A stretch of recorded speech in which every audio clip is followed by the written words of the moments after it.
Hi folks, today we're going to work on writing complex numbers in standard form.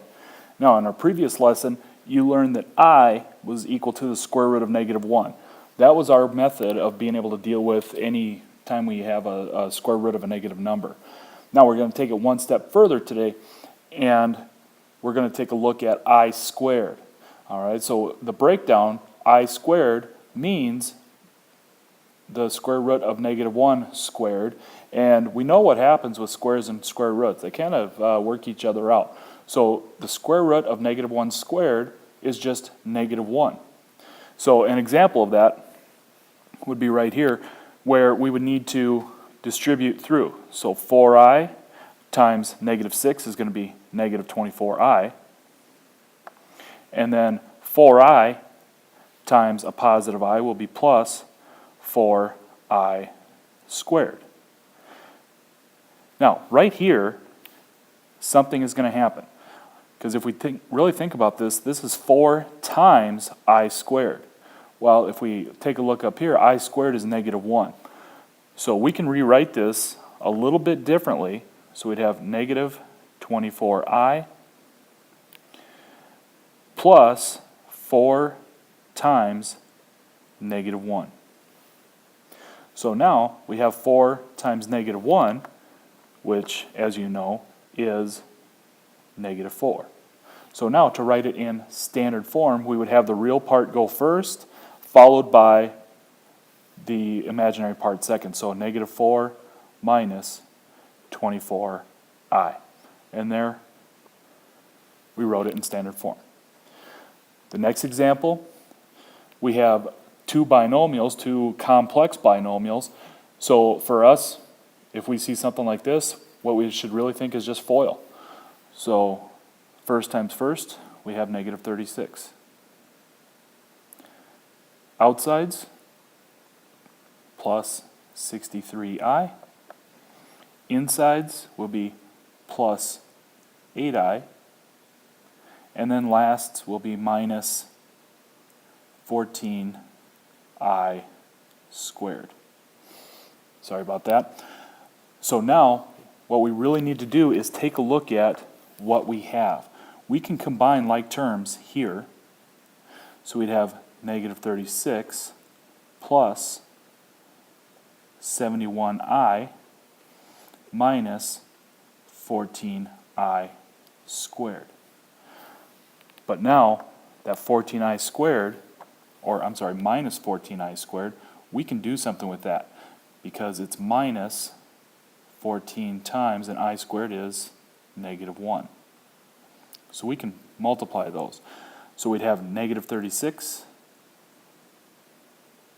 plus 71i plus 14. And now we can go a little bit further with combining our like terms. We can put those two together. So -36 plus 14 will be -22 plus 71i. Now we have it written in standard form. Real part followed by imaginary part. Here we have a complex fraction. So we have real parts, we have imaginary parts, and down here in the denominator we have an I, which, if you'll keep in mind, is a square root of -1, and we cannot have square roots in the denominator.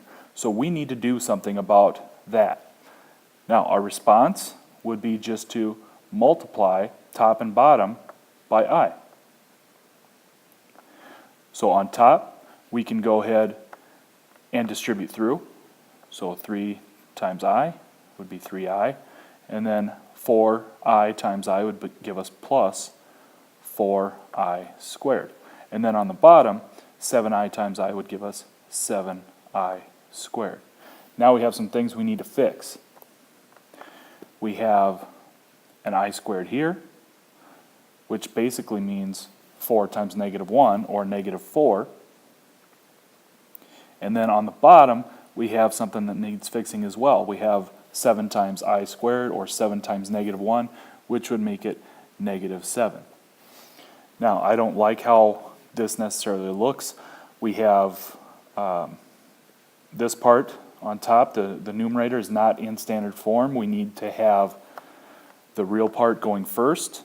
Also, we have this negative in the denominator that we can simplify.